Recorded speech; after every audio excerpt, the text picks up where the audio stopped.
Get full Bare Act with explanation on lawnano.com. Visit our website today.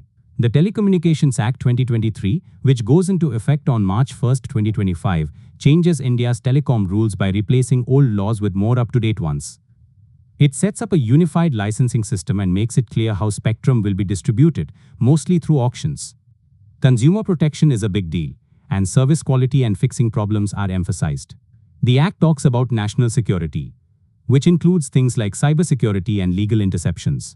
Even though it doesn't call them telecom services, it does regulate some over-the-top OTT communications for safety reasons. Simplifying permissions makes it easier to build infrastructure. The Act keeps the USOF going, but it adds research and development and skill development to its duties. Clear ways to settle disagreements and up-to-date penalties are set up.